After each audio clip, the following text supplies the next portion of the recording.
Welcome, everybody, to another episode of Amplify Your Business. Today, we're going to be talking about mindfulness and how you can construct things in your mind that can either help you or can hurt you. And our special guest today is Trish Tutton. She is speaker and mindfulness teacher in her own practice down in Banff, Alberta. Welcome to the show, Trish. Thanks so much for having me, Lance. I'm thrilled to be here. I'm really excited about this topic because this is one of the things that is so challenging. It doesn't matter if you're an entrepreneur, if you are, an employee working for a company, or if you're just trying to get through your day-to-day life. Mindfulness is a huge piece of finding happiness, I think, and contentment in what it is that you're doing and success as well. So before we get into that, though, I would love to talk to you a little bit about or hear from you about your entrepreneurial journey. So tell me, when did you start doing what you're doing and why did you get into this? Yeah, absolutely. So it was over a decade now ago that the first kind of thing that launched this was taking a yoga teacher training program. And to be honest, the intention in me signing up for that program was not, I did not see the path ahead. I did not see where I am right now. It really was just a curiosity about this thing called yoga that I'd done a few classes in. And I just noticed, like, every time I left a yoga class, life felt more manageable.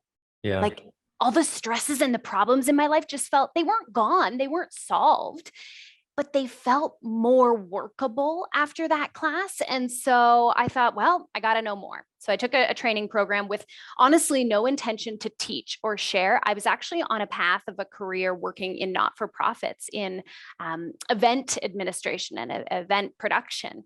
And so I took this training program and I was really interested in it. Everything seemed to resonate. I don't know if you've had that experience of, just diving into a topic or learning about something where it just, everything you hear is resonating with you. And it's like your whole body and mind are just saying, yes, somehow I know all this and now I'm hearing it, shared with me. So yeah, I was on a path. I was working in, not-for-profit events management. And I started to just get some opportunities to teach yoga here and there. So it was really like a little side gig, on the side of my full-time job. I was teaching these classes. And then I began working I was working for a not-for-profit here in Banff, again, still working in events. And actually, interestingly enough, they say that jobs that are in events are in the top 10 jobs that are most stressful in the world, like literally alongside like firefighters and police. It's wild. And so I was starting to look around me at my colleagues and notice that people were struggling.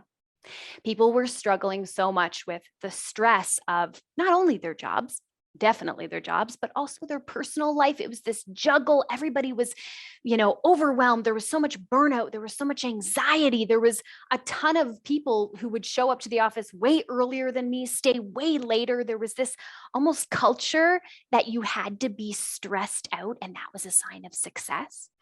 And I started to think to myself, I wasn't feeling that way. I was feeling like I was managing my stresses pretty well.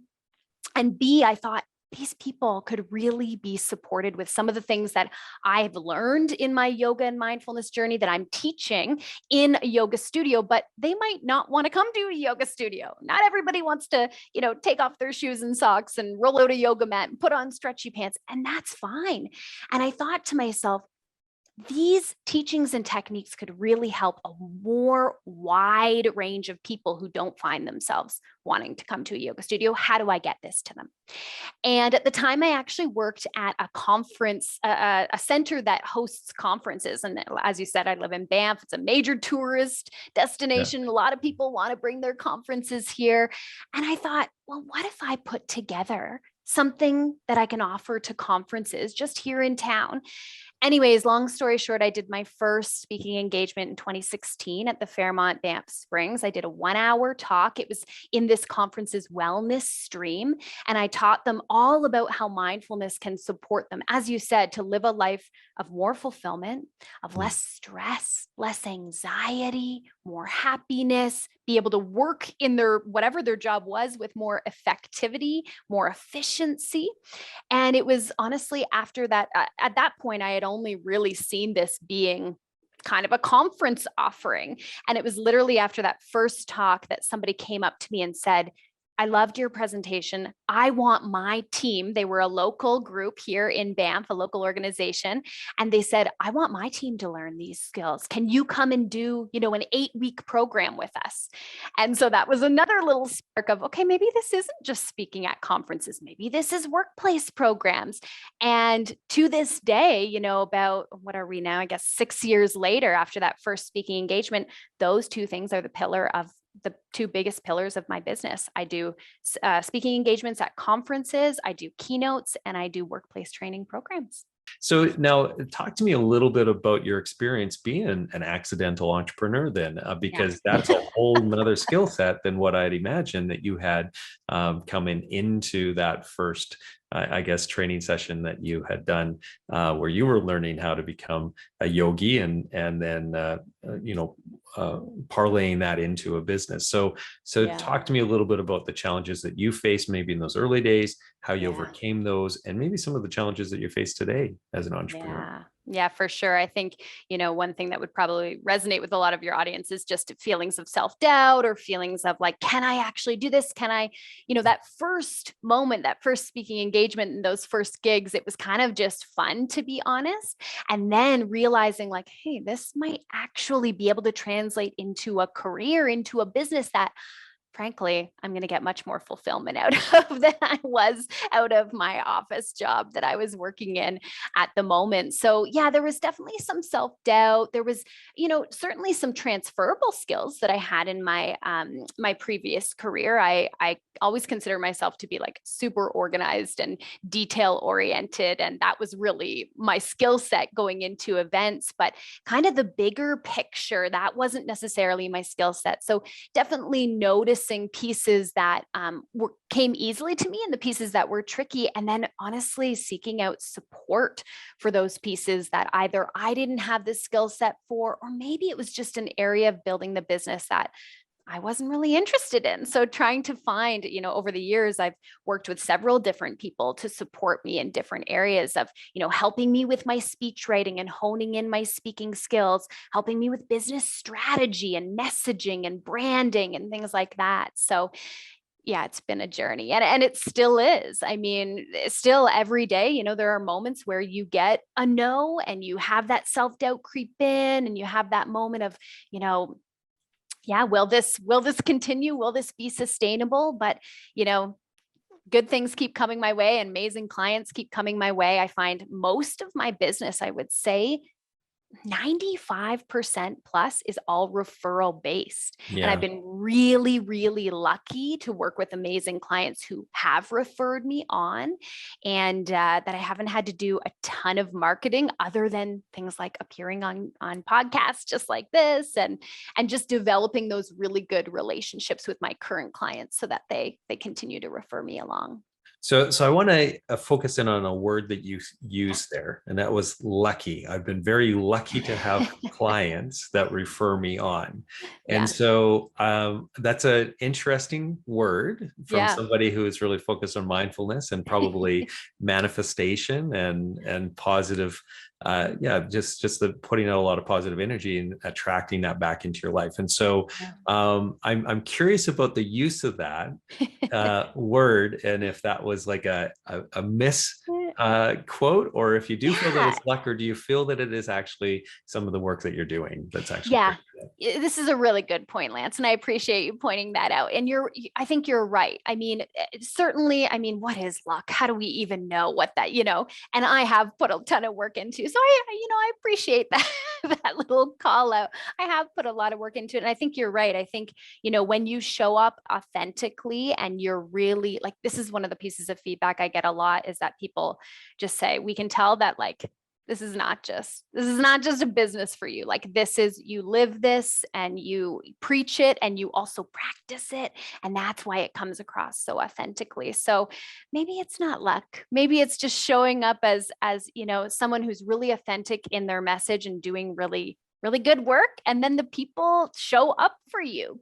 Clients show up for you and continue to pass that on. So yeah, it's a good question. I might be pondering that for a little while longer after this podcast. What is luck even? Yeah, we use the term for in different ways for sure, but Yeah. I think you're probably manifesting your success, and so yeah, I don't know if that's the way that we typically think of luck. Yeah. So now, when it comes to you and all the mindfulness work that you do for other people, and that you're also doing, with yourself, and really exercising your mind to be operating properly in that regard, or to the fullest ability. I am a little curious because I mean, entrepreneurship is a real challenge for a lot of businesses, a lot of people. And there's always these ups and downs. I mean, we had to go through this pandemic the last couple of years. And thankfully, so many of us small businesses have survived, and some even thrived through it, which is fantastic to see. But there's always these hurdles that we have to overcome. And you being somebody who is immersed in the work of mindfulness in all different capacities, there's probably times in which you've bumped up against that, where it's like the negative self-talk and Yeah. some of these other things are hitting you. What do you do to really ground yourself and turn that conversation that's in your head around, so that you're more focused on having that positive mindset and not getting stuck in Yeah. the negative spiral that we can have sometimes when we hit those roadblocks? Yeah, and because it's such a waste of our energy too. It's like, think about all that time. I mean, for your listeners, like, think of all the times when you're caught, like you said, in that maybe negative spiral of thoughts. I like to think of it like it's a snowball, right? It keeps going. Or like, I'm a child of, the 80s/90s. Like, my parents had a record player. It's like, when it would get stuck, it would be a broken record. Would get stuck. Sometimes, right? We get it, whether you're an entrepreneur or not, you get stuck in that negative thought, right? Whatever that self-critical, self-doubt thought. And it just keeps playing over and over and over and over. And it can waste a ton of our energy, because it's like, what could you be doing in that time instead? You could be doing things to build the business. You could be doing things to promote the business. Anyhow, yeah. So, I mean, at its heart, what mindfulness is really teaching us to do is, and a lot of people will know this as kind of a catchphrase, be in the present moment. Yes, there's that. But there's also this skill of being able to be aware of your own mind and your own inner workings of your mind. One of the ways I like to think about it is, and one of the ways it's taught in mindfulness, is that your mind kind of has two qualities to it. And often they're talked about in the terms of small mind and big mind. And we might all automatically go, oh, what's small mind? That sounds bad, being small minded, but they're really not bad. Neither one is bad. They're very complementary. But small mind is like your personality self. It's every thought you have, every opinion you have, every belief you have. It's the content of your mind. Okay. And it's often likened to like weather in the sky, right? Weather is like the content of the sky. Dark clouds, fluffy clouds, nice sunny day, rain, blizzard. So that's like the small mind, the content of your mind. All the thoughts you have in the day, this is small mind. The part that mindfulness, I think, teaches us to connect with is the other quality of our mind, which is big mind. Big mind is like the blue of the sky. And I'm looking up here because this is where my window is, which I can't see any blue right now, unfortunately. Big mind is the blue sky. And if you've ever flown on a plane, if you've flown on a day where it's like just everything is really socked in, it's like gray clouds everywhere, or it's raining and it just feels like it's raining everywhere, like you can't. And then you go up in that plane and you break through the clouds and you're reminded, oh yeah, the blue sky is still here, even though the weather is really bad. So what mindfulness can help us do is tease apart small mind, the weather of our mind, from big mind, the blue sky, which is like the backdrop on which all of our thoughts are moving through. You could also call it just your awareness. And awareness is like the part of you that has been around since you were 5 years old, the part of you that can remember things that happened when you were 5 years old or 10 or 20 or whatever, up until now, that's your awareness. So we are humans because we think and we know that we think. What part of us knows that we think? The blue sky, the awareness. So what we can do in these moments when we've got a thought and it says, oh, that client just said no. And actually the 3 clients that I proposed before that said no. And now I'm starting to doubt myself and criticize myself. And I'm really bad at this. And who am I to do this? And I should probably just get another job. And that spiral of thoughts, Yeah. Yeah. it gives us an opportunity to step back and go, okay, hold on. These are just thoughts. And thoughts, although they're a real experience and thoughts can create reactions in our body and tension and stress and anxiety, those thoughts aren't necessarily true, right? This thought I have, I think as entrepreneurs, we all have busy seasons and slow seasons. I'm in a slow season right now, which is kind of a good thing because it's summer. I kind of like it. But some of those thoughts start to creep in. Oof, July's a little slow. August Yeah. is a little slow. What Yeah. if this never picks up? What Yeah. if you're old news now? What if nobody cares about mindfulness? So those thoughts don't ever go away for me, Lance, even though I practice mindfulness. What is possible for me now is I notice them. I go, oh, there's some weather. It's a little stormy in the mind today. What's really true about that? Oh, I've got all these inquiries for the fall happening. Fall is usually my busiest time of year. It has been for the last 6 years. I've already got things lined up. I actually want to enjoy my summer. I don't really want to be busy right now because I live in Banff. We get 8 weeks of summer. I want to enjoy it. And so it really is not about stopping those thought patterns. It's actually about changing your relationship to them. Like, oh, there they are again. There are those negative thoughts. There are those worries. That's the weather today. And I can acknowledge that those thoughts aren't necessarily true. And I can choose that I don't want to actually act on those thoughts. So for people who haven't been practicing it as long as what you have, Yeah. is there something that you could share with our audience where there's that snap out of moment kind of, right? Because you've trained enough where you can see it, you can understand, but when you're in that negative spiral, sometimes it's so hard to see through the darkness, through the clouds. Yes. So is there something that a person can do that just kind of does that hard reset, or at least it's some sort of trigger where it's like, no, I'm just in a spiral right now. Right.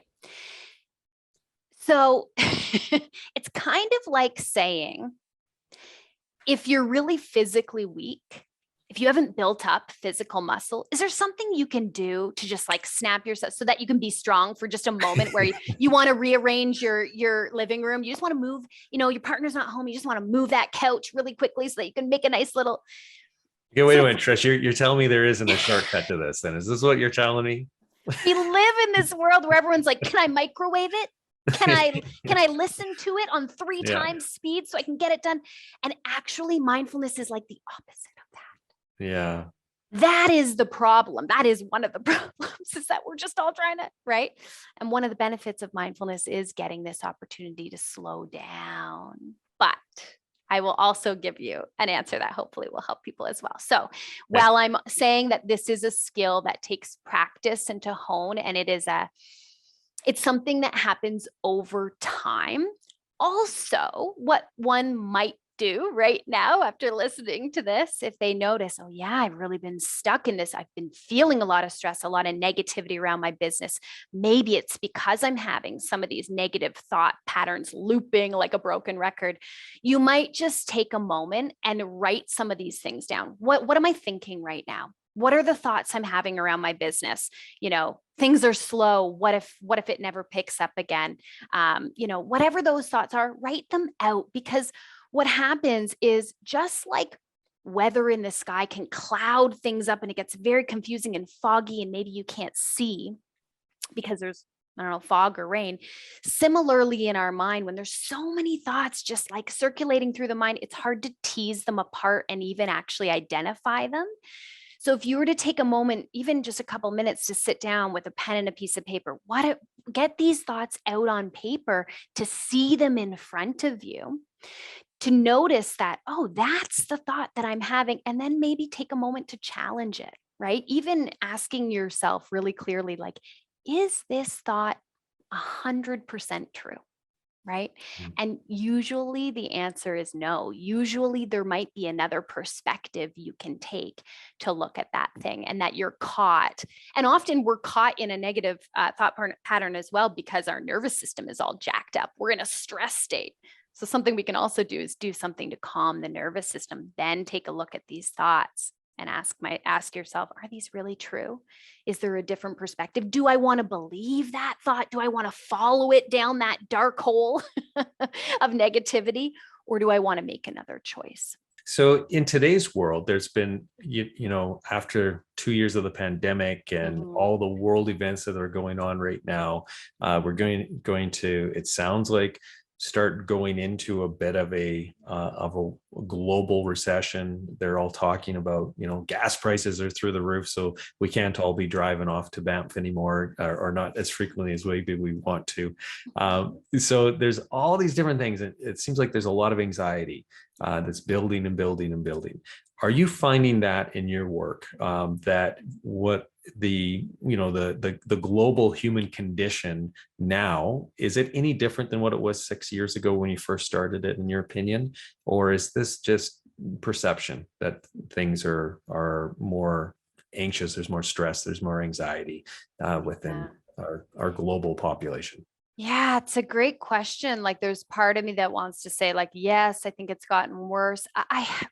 But then there's part of me that just also maybe thinks that this has just been kind of a leveling off. Like, we're all now worried about similar things, where maybe pre-COVID, we were all worried and anxious and stressed, but about tons of different things.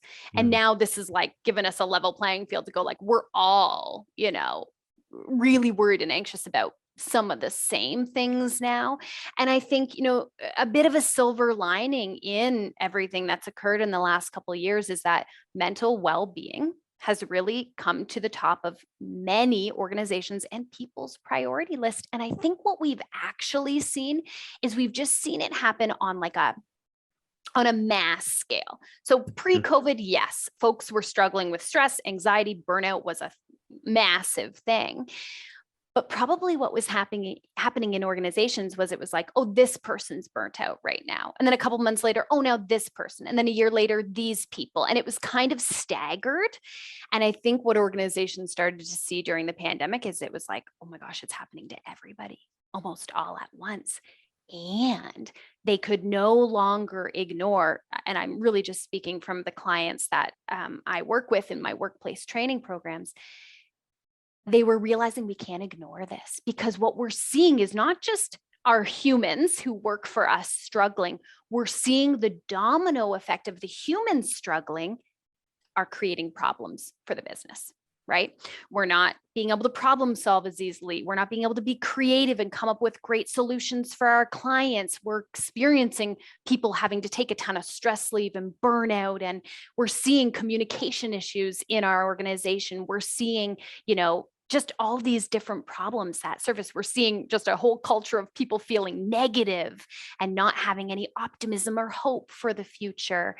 And so it really became a crisis, I think, for a lot of companies, that they realized that, although these skills that I teach are not I'm not teaching sales skills. I'm not teaching you how to, market your company better, brand your company. I'm teaching the foundational skills.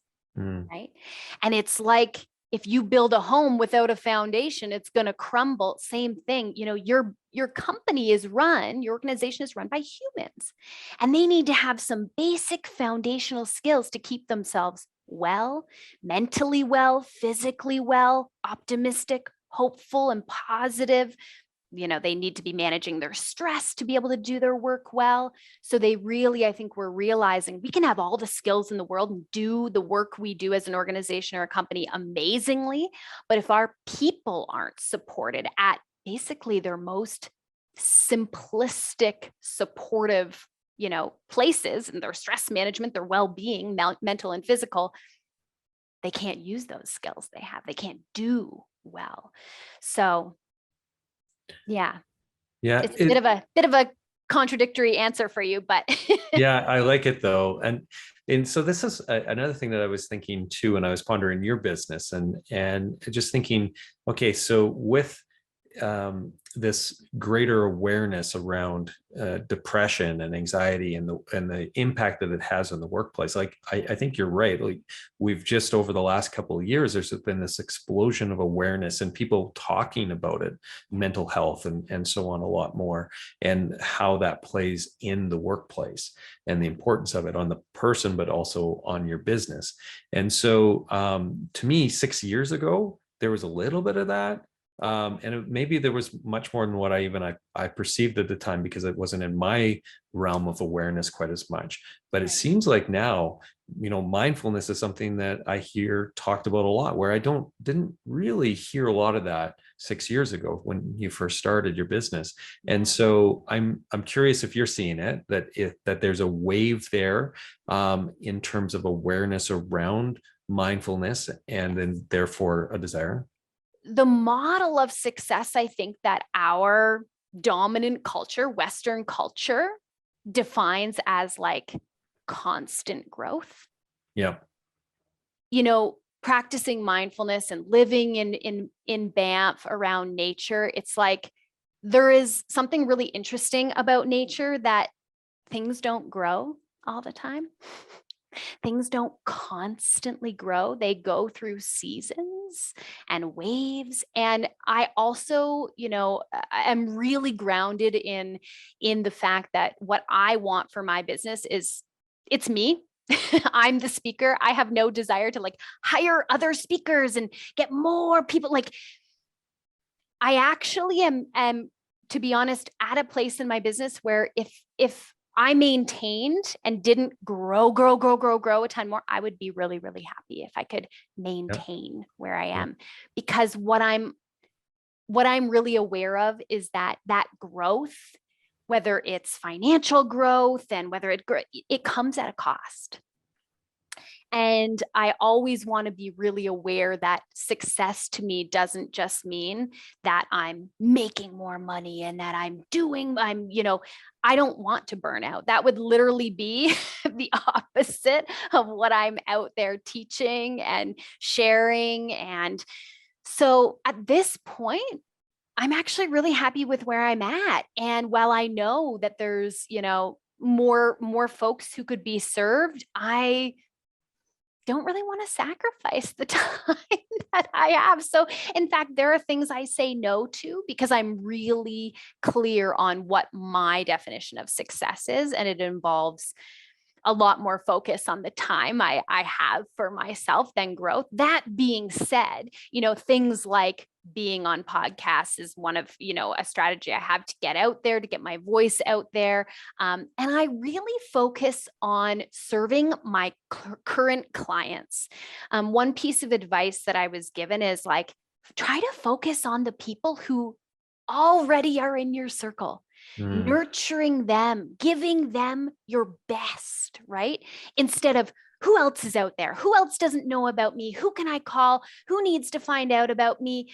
If I can really focus on the folks who are already my paying clients, and give them the best that I can give them, I also have this kind of trust that will ripple out, that you do good in the world and that comes back to you. And I don't know, you can call that whatever you want. Some people might call it karma, or I don't know. I just call it do good, and that good will ripple back to you. So yeah, there are things that I do, but I really try to focus on current clients, serving them really, really well. And then also making sure that my definition of success to myself is clear, and that it's not just about constant growth that maybe is unsustainable.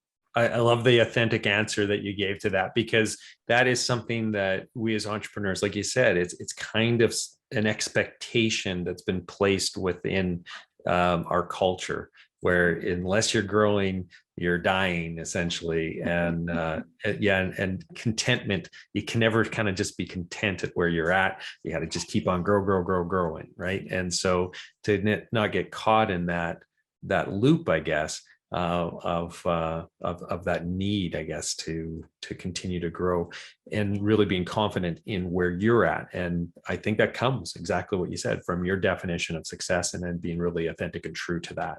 And I also really loved what you were talking about in terms of just really making sure that you're serving the clients that you have. Because I think as businesses, we oftentimes are chasing after that next customer, as opposed to really focusing on the current ones and making sure you're doing just the best you possibly can for them. Because, and this is why I would suspect that you were saying, I think around 95% of your business is referral business. That's the reason, right? And so if you're doing a fantastic job there, you're going to end up having lots of referrals, and that is so core to so many businesses. And I think it's also like, it's probably, now that I'm reflecting on it and hearing you say it, like, it's probably not a coincidence that that is how my business really began too, that I just almost have this trust. It's like, oh, well, I wasn't even meaning to begin this as a business. And it just kind of snowballed with referrals. Like, why is that going to change now? Why my skills are only getting better. I'm only getting better at what I do because I'm investing in that side of things. I mean, I guess this is maybe an indirect way, is I'm constantly investing in myself, whether sometimes it's things like business coaching, but actually more often than not, it's involving myself in upgrading my own skills and being a really, in the work that I do, what I'm teaching, I also always want to be invested as a student, right? Because I really firmly believe that the best teachers are students themselves. They're constant students. So like literally last month, I signed up for it's a mindfulness and meditation training course. I mean, I don't even know, I should probably count up how many hours, but I don't need it, but I'm also really passionate about it. So investing in my own skills too is really important, and something I'm doing every day when I practice, but then also multiple times a year in doing additional courses and trainings. Yeah. Yeah. And I don't know any industry or any business that the entrepreneurs, the leaders within those businesses can just stay static in terms of their own personal growth. Like I don't know. It's just not the way that I function. That's for sure. I've always been a lifelong learner and will continue. Like, it's just, I'm fascinated by so many things and just want to learn. Right. And unfortunately, there's an aspect of my life where I have to actually do the work, but instead of just learning. But yeah, like, I think those of us who really do focus on that, we have so much more than to give. Yes. And that's just a much better place to come from in terms of serving other people. And so the value proposition becomes just greater and greater as your knowledge increases. And yeah, so it's great. Well, thank you. I just really appreciate your perspective on everything, Trish. What you're doing there sounds just absolutely fantastic. I love the fact that you've carved out just such a loyal group of clients who are just continually referring business to you. And that just speaks volumes to the stuff that you're doing that is helping them. So good on you for that. And if anybody wanted to connect with you, ask you to speak at something or to do some training with you, what's the best way to connect with you? Yeah, absolutely. They can head to my website, trishtutton.com, Tutton. And there's a little form you could fill out. I'm also on social media. I'm not crazily active on social media. I'm there. So you can certainly reach out to me, and I've got some resources there. But that also is, in that definition of success, it's like, I can't be on social media 24/7. It's not conducive to what I'm teaching and what I'm practicing. So yeah, I would suggest my website. It has a contact form, and it's got all my speaking topics. It's got all the information about my workplace training. One thing I didn't mention as well, but maybe your audience might be more interested in, I do work with folks one-on-one to help them build a mindfulness practice, to really understand the meaning that mindfulness can have in their unique lives and how they can actually apply it in a really tangible, actionable way in their real life. I always like to say, I think, mindfulness is such a buzzword right now, and most of us are just practicing it in terms of like reading a quote on social media that says like, be in the now. So if the people who are listening to this are curious about going beyond the buzzword, beyond the catchy phrase of be in the now, and they really want to integrate mindfulness into their life, I do have one-on-one programs that I work with folks in, and I've got digital programs too, self-directed learning pieces. So that's all on my website. Fantastic. Thank you so much, Trish. I really appreciate the fact that you're doing all this amazing work. And thank you to our audience for sticking around to the end of this episode. And if you enjoyed this episode and want to check out our archives, head over to amplifyyourbusiness.ca and like and follow us on social. And if you like the audio versions only, you can head over to your favorite podcast platform and search Amplify Your Business there, and you will find us. So until next time, everybody have a prosperous day.